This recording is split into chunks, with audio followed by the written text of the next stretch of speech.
Wayanad Pookode veterinary college അധികൃതർക്കെതിരെ മരിച്ച വിദ്യാർത്ഥി സിദ്ധാർത്ഥന്റെ കുടുംബം രംഗത്ത്.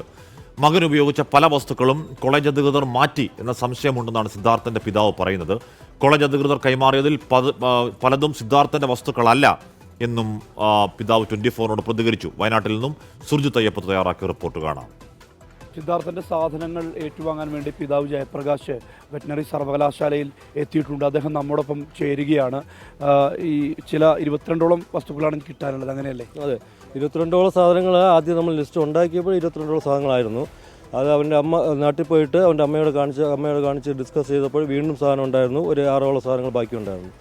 അതെല്ലാം കൂടെ ചേർത്തിട്ട് ഇത്ര സാധനം പേരെഴുതി ക്ലിയറായിട്ട് അത് നമ്മൾ അയച്ചു കൊടുത്തിട്ടുണ്ട്. ഡീനിനെ അയച്ചു കൊടുത്തു.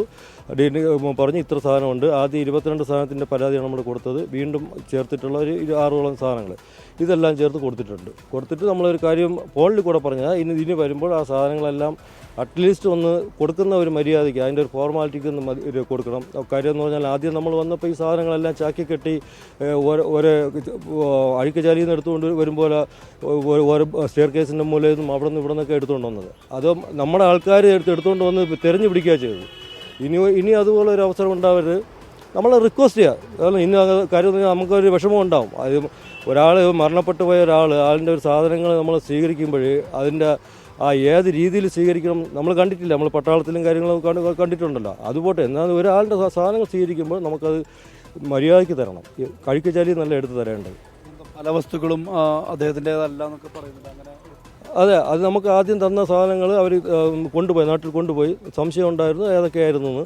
ഫോട്ടോ കാണിച്ചപ്പോൾ അമ്മയ്ക്കും ഡൗട്ടായിരുന്നു. നാട്ടിൽ കൊണ്ടുപോയിട്ട് നമ്മുടേതല്ലാത്ത സാധനങ്ങൾ തിരഞ്ഞു വെച്ചിട്ട് അതിൻ്റെ ഫോട്ടോയും അതിൻ്റെ ലിസ്റ്റ് ഉണ്ടാക്കി പിറ്റേ ഒരു 2 ദിവസത്തിനകത്ത് തന്നെ തിരിച്ച് കൊറിയർ ചെയ്ത് കൊടുത്തു. ഇവിടുത്തെ ഡീനിൻ്റെ പേരിൽ അത് നമ്മുടെ അല്ലാത്ത സാധനങ്ങൾ കൊറിയർ ചെയ്തു. ഇത് ഞങ്ങളുടെ സാധനമല്ല, ഞങ്ങൾക്ക് വേണ്ട എന്ന് പറഞ്ഞിട്ട് അത് കൊറിയർ ചെയ്ത് കൊടുത്തായിരുന്നു. അതിൻ്റെ റെക്കോർഡും കാര്യങ്ങളെല്ലാം നമ്മൾ വെച്ചിട്ടുണ്ട്. അത് കഴിഞ്ഞ് ഡീനിനെ നേരിട്ട് വിളിച്ച് പറയുകയും ചെയ്തു, ഡീൻ ഈ സാധനം അയച്ചിട്ടുണ്ട്, ഇത് ഞങ്ങളുടെതല്ല, ഞങ്ങൾക്ക് വേണ്ടാന്ന് പറഞ്ഞു. എന്തൊക്കെയാണ് കിട്ടാനുള്ളത്? കണ്ണട ഉൾപ്പെടെ ഉണ്ട്. അവൻ്റെ ഉപയോഗിച്ച ഡ്രസ്സ് കാര്യങ്ങൾ എല്ലാം ഉണ്ട്. അതിന് 22 ലിസ്റ്റ് നമ്മൾ വെച്ചിട്ടുണ്ട്.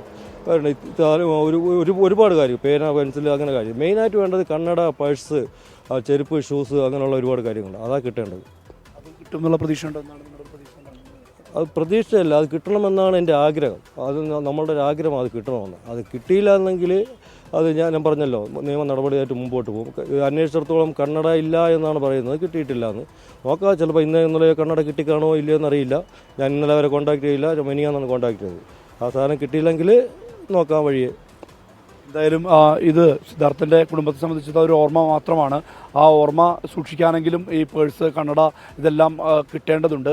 അത് ലഭ്യമാകുമെന്നുള്ള പ്രതീക്ഷയാണ് കുടുംബം പങ്കുവയ്ക്കുന്നത്. മനു ദാമോദരനൊപ്പം സുർജിത് അയ്യപ്പത്ത്, 24 വയനാട്. അവർക്കതൊരു കേവലം കണ്ണടയല്ല, അവർക്കതൊരു കേവലം പേഴ്സല്ല. അതൊക്കെ അവരുടെ മകൻ്റെ എല്ലാ കാലത്തെയും ഓർമ്മകളാണ്. അതവർക്ക് കിട്ടുക തന്നെ വേണം. സംശയം അക്കാര്യത്തിലില്ല.